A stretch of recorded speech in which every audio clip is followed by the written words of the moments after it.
ఏ అసురుడు సృష్టించిన పంచమ తంత్రం,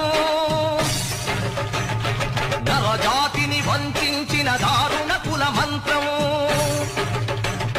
నరకబడిన శంభూకుని శిరం సాక్షిగా, తెగిపడిన ఏకలవ్య బొటన వేలు సాక్షిగా, ముంతల చీపురుల మన దీనగతం సాక్షిగా, ప్రశ్నించిన ప్రతి చోట మహారక్త క్షేత్ర